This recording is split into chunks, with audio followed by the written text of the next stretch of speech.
पहले खलीफा हजरत अबू बकर रजी अल्लाह ताला अन्हु ने सिर्फ 2 साल हुकूमत करने के बाद वफात से पहले ही स्पष्ट रूप से उमर बिन खत्ताब को मुसलमानों का दूसरा खलीफा नामित कर दिया था। हजरत अबू बकर ने सहाबा से पूछा कि उमर के बारे में उनकी क्या राय है। एक सहाबी ने उनकी सख्त स्ट्रिक्ट पर्सनालिटी का जिक्र किया, जिस पर हजरत अबू बकर ने उनका बचाव करते हुए कहा कि उमर सख्त सिर्फ इसलिए बनते हैं क्योंकि वह मुझे हमेशा नरम सॉफ्ट देखते हैं, लेकिन जब वह खुद खलीफा बनेंगे तो उनकी शख्सियत बिल्कुल बदल जाएगी। जब हजरत अबू बकर की तबीयत खराब हुई और वह बेहोश हो गए तो हजरत उस्मान ने खुद ही लिख दिया कि नया खलीफा हजरत उमर होंगे, जिसे होश आने पर हजरत अबू बकर ने सही ठहराया। हजरत अबू बकर ने कहा कि वह न तो अपने बेटे को न ही अपने खानदान के किसी फर्द को खलीफा बना रहे हैं, बल्कि उसे जिसे वह सबसे बेहतर समझते हैं, उमर बिन खत्ताब को। हजरत उमर ने सिर्फ कुछ ही सालों में मुसलमानों की इतनी बद्दी एम्पायर साम्राज्य बनाई जो उनसे पहले दुनिया में किसी के पास भी नहीं थी।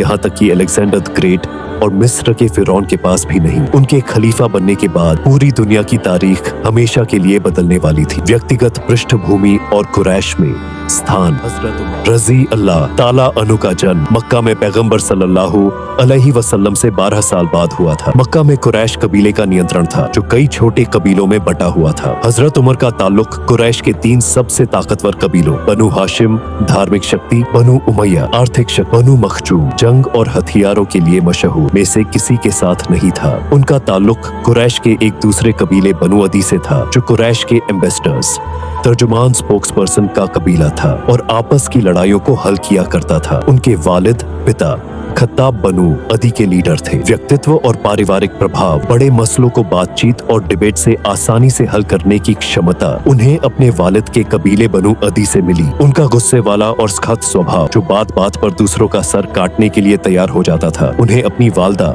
माता हंतमा बिनते हिश्म के खानदान बनु मखजूम से मिला। यह कबीला वॉर जंग को संभालता था। उनके कजिन चचेरे भाई खालिद बिन वलीद का ताल्लुक भी इसी बनु मखजूम के माइंडसेट से था। उन्होंने जो लोग बातों से न समझे उन्हें डंडे और तलवार से समझाना अपनी वालदा के खानदान से सीखा। वह जवानी में बहुत टॉल लगभग 6 फुट 6 इंच या 6 फुट 7 इंच और मस्कुलर थे, जिसकी वजह से वह मक्का के सबसे ताकतवर रेसलर बन गए थे। वह आहिस्ता आहिस्ता बनु अदी की लीडरशिप संभालने लगे और कुरैश के सबसे टैलेंटेड एम्बेसडर बन गए। वह आयात निर्यात इम्पोर्ट एक्सपोर्ट का बिजनेस करते थे, जिसके लिए मक्का, यमन और सीरिया के बीच यात्रा करते रहते थे। इस्लाम कबूल करना, धर्मांतरण, नबूवत, प्रॉफिटहुड के ऐलान के समय हजरत उमर की उम्र 27 साल थी। कुरैश के एम्बेसडर होने के नाते उन्होंने शुरू में इस्लाम की सख्त मुखालफत की और एंटी इस्लामिक एक्टिविटीज, शराब और जुआ में शामिल रहते थे। वह इस्लाम से इतनी नफरत करते थे कि उन्होंने अपने एक मुसलमान गुलाम को इतना मारा कि वे खुद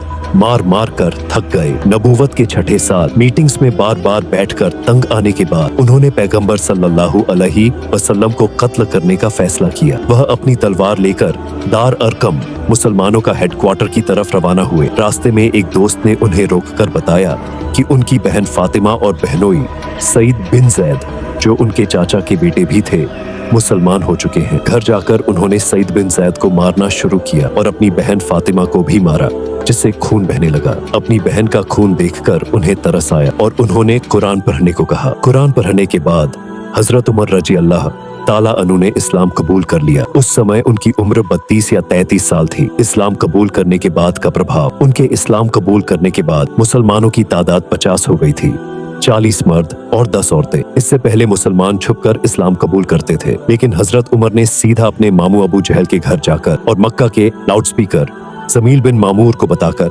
अपने मुसलमान होने का ऐलान किया। हजरत उमर के बाद मुसलमान सबके सामने खुलकर नमाज पढ़ने लगे और यहाँ तक कि काबा के अंदर जाकर भी नमाज अदा करने लगे। हिजरत के बाद वह एक अंसारी के साथ सेटल हुए और उन्होंने समय को आप सल्लल्लाहु अलैहि वसल्लम की खिदमत और बिजनेस चलाने के लिए बांट लिया। जंगे बदर के बाद कैदियों को न रखने की उनकी राय थी, जिसे बाद में कुरान की एक आयत ने सही ठहराया। यह पैगंबर और अबू बकर की राय के विपरीत था। इसी फैसले और बाकी कुछ डिसीजनों की वजह से उन्हें अल फारूक नाम दिया गया, जिसका अर्थ है हक़ को पहचानने वाला या सच का साथ देने वाला। सुलह हुदैबिया के मौके पर उन्होंने शुरू में पैगंबर के फैसले पर कंफ्यूजन और नाराजगी जाहिर की थी, लेकिन बाद में उन्होंने पैगंबर के फैसले की समझ आने पर अल्लाह से माफी मांगी। हजरत अबू बकर की खिलाफत में भूमिका। जब पैगंबर सल्लल्लाहु अलैहि वसल्लम का इंतकाल हुआ तो हजरत उमर सदमे में थे और धमकी दे रहे थे कि जो यह कहेगा कि पैगंबर फौत हो चुके हैं, मैं उसकी गर्दन उड़ा दूंगा। हालात बिगड़ने पर